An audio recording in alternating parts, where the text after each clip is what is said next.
আপনি ভোজন রসিক হলে পাকিস্তানি এই চাচাকে অবশ্যই দেখে থাকবেন। তিনি তার হাতের জাদুতে দুম্বার কাবাব খাইয়ে বুঁদ করে রেখেছেন পুরো পেশওয়ার। সাথে আছে বিখ্যাত কড়াই গোস্ত, যা রান্নায় ব্যবহার করা হয় শুধুমাত্র দুম্বার টাটকা মাংস, চর্বি, টমেটো আর কাঁচামরিচ। সকালের নাস্তার জন্য ভরপেট খেতে পারেন আস্ত আস্ত মাংস দিয়ে রান্না করা লোভনীয় পোলাও অথবা কলিজা ভাজি। তাতে যদি মন না ভরে, আপনার জন্য অপেক্ষা করছে পাকিস্তানের জাতীয় খাবার নেহারি, যা দেখলেই খেতে মন চাইবে যে কোনো মাংসপ্রেমীদের। পাকিস্তান মানেই যেন খাবারের এক স্বর্গরাজ্য। যেদিকেই তাকান শুধু দেখতে পাবেন হরেক পদের মাংসের বাহারি সব খাবার আইটেম। এসব খাবারে পেঁয়াজের ব্যবহার আপনি দেখবেন না বললেই চলে। শুধুমাত্র টাটকা মাংসের অথেন্টিক স্বাদই তাদের মূল উপজীব্য। বেশিরভাগ পাকিস্তানিদের সকাল বেলাটা শুরু হয় বেশ কড়া স্বাদের এক বাটি নেহারি আর রুটি দিয়ে, যা বাংলাদেশ ভারতে প্রচলিত নেহারির থেকে বেশ আলাদা।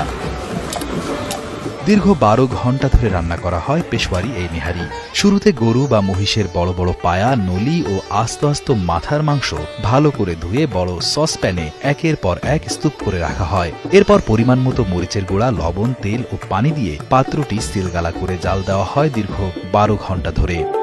আর এতেই ধীরে ধীরে তৈরি হয়ে যায় পাকিস্তানের এই জাতীয় খাবার। পাকিস্তানে নেহারি পরিবেশনের ধরনও আলাদা। প্রথমে বাটি ভর্তি করে দেওয়া হয় মাংস, চর্বি আর পায়া থেকে মজ্জা। এরপর বাকি বাটি পূরণ করে দেওয়া হয় নেহারির ঝোল আর তেলে। আর তাতেই সৃষ্টি হয় স্বাদে অতুলনীয় ও শক্তিদায়ক এই অপূর্ব খাবার।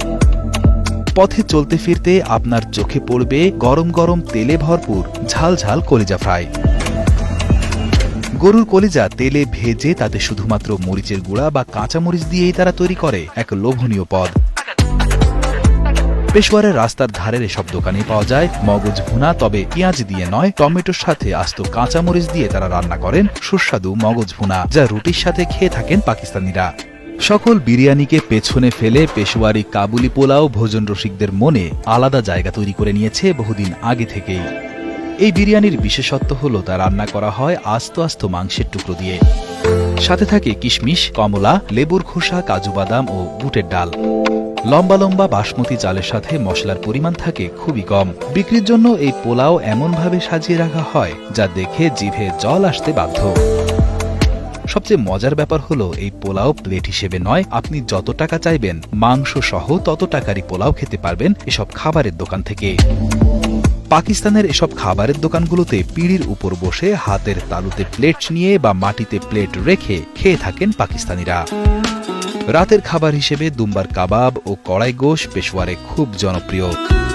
এই রেস্টুরেন্টগুলোতে খাবার নয়, শুরুতে কেজি বা গ্রাম হিসেবে মাংস কিনে নিতে হয়। দুম্বার মাংসের পছন্দের অংশ কিনে নেওয়ার পর তা সামনের উপর কেটে পিস করে দেওয়া হয় বাবুর্চিদের কাছে।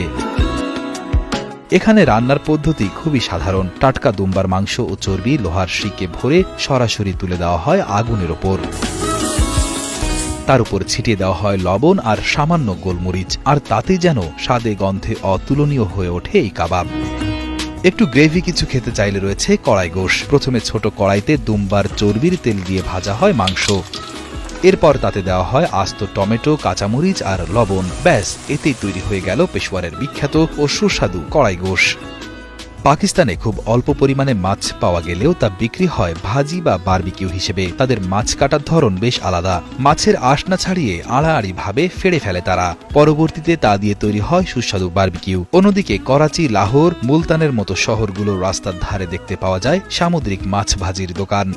পাকিস্তানের খাবার তার ভূখণ্ডের মতোই বৈচিত্র্যময় ও সমৃদ্ধ। দেশটির প্রতিটি প্রদেশ, প্রতিটি অঞ্চল যেন এক একটি স্বাদের রাজ্য। খাবার এখানে কেবল পুষ্টি নয়, যেন ভালোবাসার ভাষা।